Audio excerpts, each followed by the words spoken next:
Hi, I'm JT. The forest is full of wonder, of beauty and nature, gorgeous views and animal life everywhere. But don't go into the forest, or you will be fucking murdered and eaten by a cannibal. Let's talk The Forest, 1982.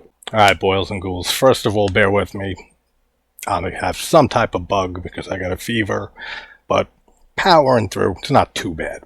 But I didn't know what to fucking say about this movie. I saw this movie before, Hector, and thank you to Hector for bringing this movie up and recommending it. I couldn't remember if I've seen this movie, The Forest, before or not. So when I looked into it, I was seeing if it had another title or anything like that, and that's the only title it was ever released under. So it wasn't that. And then once I finally saw it, when I saw the ghost kids of the hermit cannibal killer guy, that's when I knew I've seen this before. I don't remember when, but I know I've seen those kids before. Nothing else really was familiar, so it was kind of like a blind watch, but I know I've seen those kids. But The Forest is a very low budget early 80s slasher slash cannibal slash supernatural movie. There's a lot of stuff in here. Now, it's very low budget, like I said. Think Don't Go in the Woods Alone from 81? Early 80s. That low budget. Like, this is, I can't imagine this cost more than $150,000. And even that's being generous. I didn't look the budget up, but you got a very low budget. You have, because of that budget, really, there's no great kills because you don't get to see anything really. There's some blood and stuff like that here and there, but there's not even a lot of kills in this movie. So I don't even know what to categorize this as. And this is why it's taken 2-3 days to get this video out. Also laziness. I really couldn't think of what to say about this movie other than rattling off, the acting's so-so to bad. It looks like shit because it's low budget.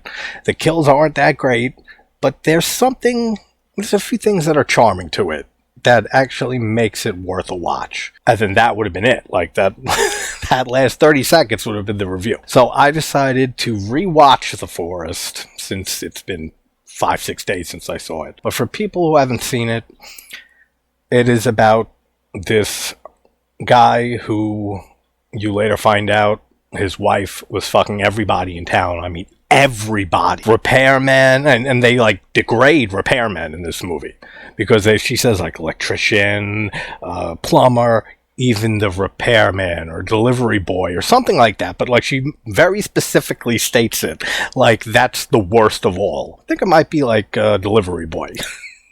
There's some funny stuff, not intentionally.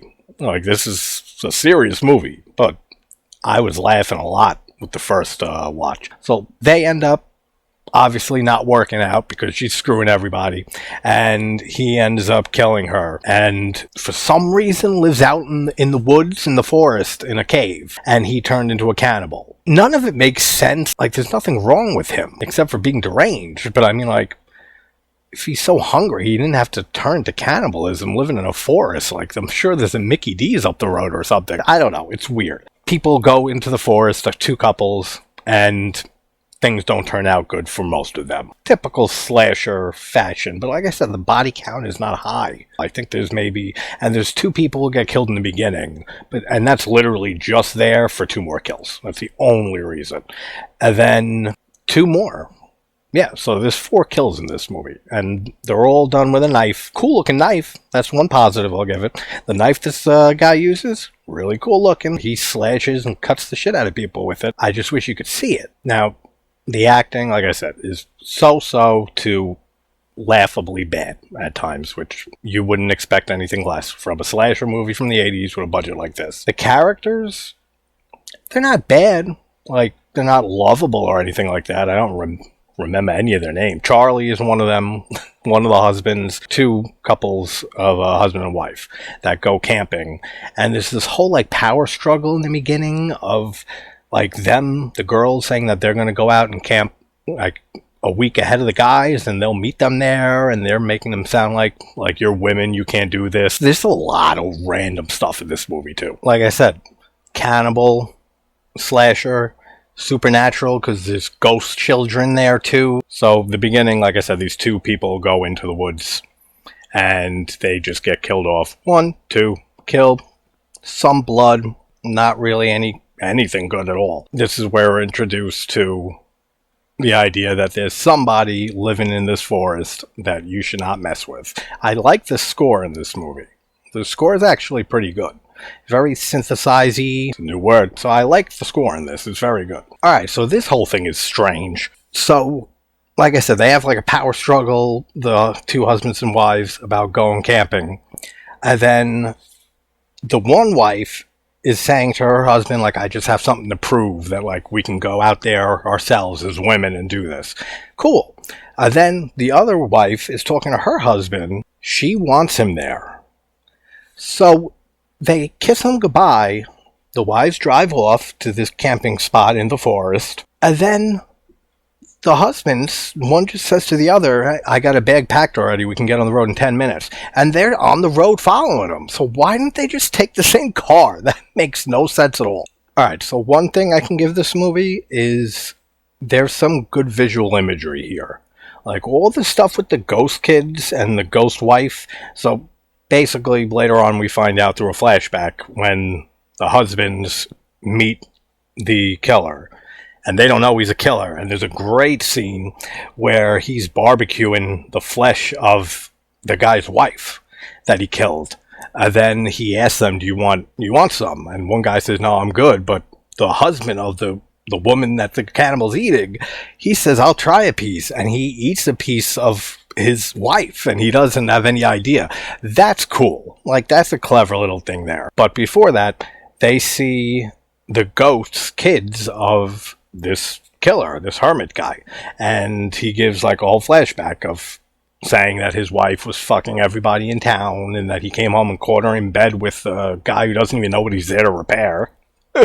He says, I'm here to fix the fridge, and then she says like the boiler, and he's like, no, it's the fridge. Like they have no story set up at all, like for each other, and she doesn't care. Like she just like flaunts it in his face and just says like, I'm surprised you didn't know sooner. And then he ends up strangling the shit out of her and kills his wife. Then the kids killed themselves. They don't show that, but they say it, which is fucking tragic. Now these two kids are so similar to the Grady twins from The Shining. That's the first thing I thought of when I saw them. Then that memory clicked in that I've seen these kids before. I mean, one's a boy, one's a girl, but the way they talk and like the effects they use on the voices, it all sounds good. None of this is a negative, but it's just very reminiscent of the twins from The Shining. Back in the present, after one of the husbands, I don't know any of these people's names, after he eats a piece of his wife, they sleep. They're supposed to take shifts, but like the dumbass that one of them is falls asleep too, because they say like, what if this guy's a killer and they're sleeping in his cave? I don't know the judgment there. They end up finding the campsite the next day of the wives and they're missing. One of them's alive, one of them was just eaten by husband. So yeah, the positives I could really give this movie is the score is very good. The imagery with the ghost kids and the wife. The kills aren't that good, like I said, at all. Like, the story's very illogical. Like, just from the few things I was picking out before. That's pretty much it. Like, this is... I would recommend it just to watch it and give it a watch. Like, it does have some charm to it, like I said. Like, it's just not a good slasher movie. It's not a good movie. It's alright. It's alright for a one-time watch, and just if you want to dive deeper into the low-budget slashers from the 80s. But that's The Forest from 1982. Take care.